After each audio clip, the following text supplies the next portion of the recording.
It's been fascinating to hear this story. And I'm sure in the question and answer session, I will encourage people around in the room to share similar stories of team building, particularly because all of you have identified, all three tables have identified, motivation, team. You've just articulated it differently, but team is something which is clearly an important characteristic. I'm now going to turn to Hans. Is that okay, Hans? Sure. And you are a regional director, even though I know in a few weeks' time you are going to transition into TTI leadership.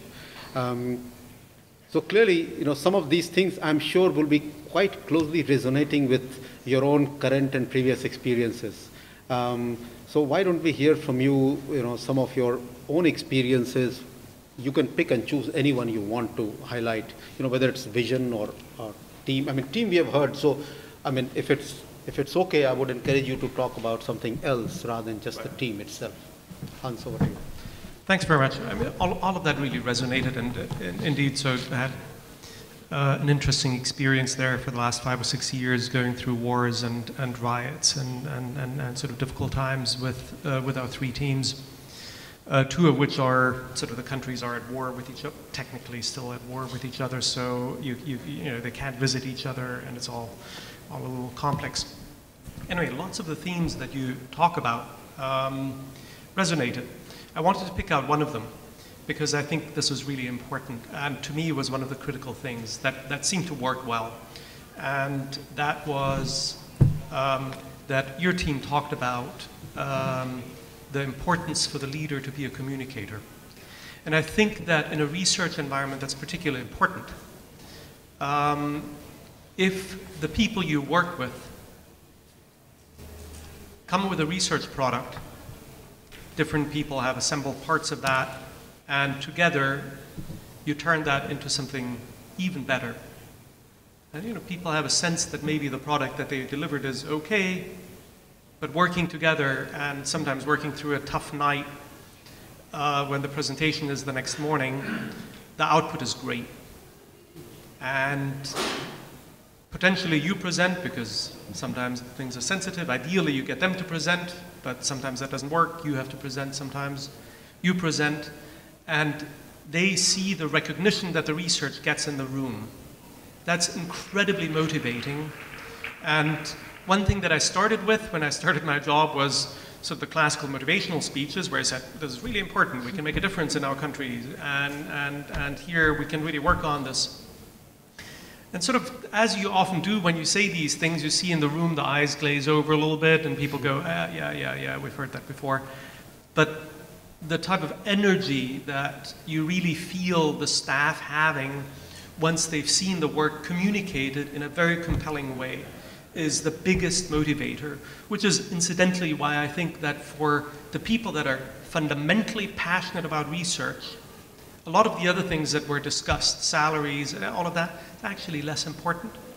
They won't necessarily stay with you forever in an organization, but they'll stay for you for some very, very productive years if they feel that the work that they've done gets communicated in a very good way. So that's one thing. I'll mention two things that I think are still worth talking about, and that's, if that's a sort of a positive component, that's a sort of a negative component.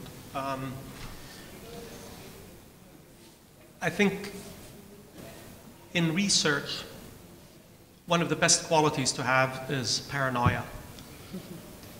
Because the research is only as authoritative as much as it manages to withstand certain criticisms.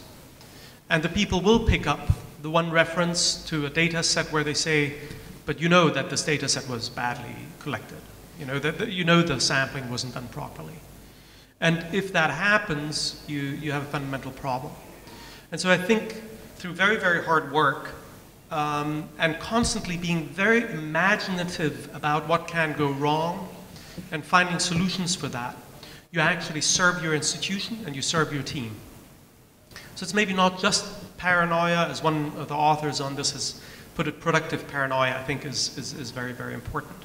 And then there's a third component that I'd like to highlight that I think that is sort of in some ways what you have in there with being inspiring and trying things out, but I think I want to mention it as sort of a complementary. Maybe some of you are familiar with sort of Bloom's taxonomy of intellectual qualities, very important in teaching, and sort of posits that really judgment is the thing that we're looking for. Knowledge is good, but Rain Man, in the film, the autistic person also has knowledge, but we're really looking for his judgment. And I think there's one level higher in my work that really worked out well, which is playfulness.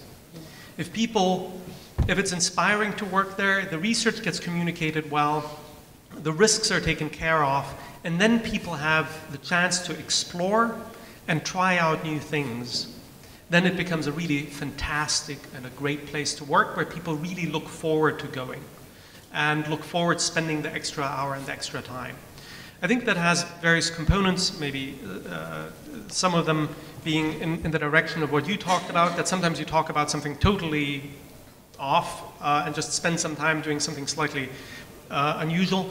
But I think another component of that nowadays is also playing and trying out technology.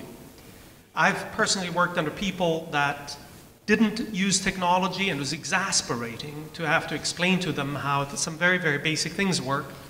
And yes, if you want to try this in your browser, you click on this button. That's not the type of leadership you want to have today, because I think think tanks, as maybe it was discussed in some places, can no longer rely on a media sector that itself loses advertising revenue. In some ways, the think tanks have become content providers themselves, because people come directly to the think tank websites to find out what it's all about. And so playfulness complemented as a way of creating spaces, paranoia as a way of productive paranoia, of hedging risks, and then ultimately communicating research so that people have the sense that they're part of a great thing, a big thing. Those are components that I think very much package themselves in various aspects that you have already highlighted. Thank you.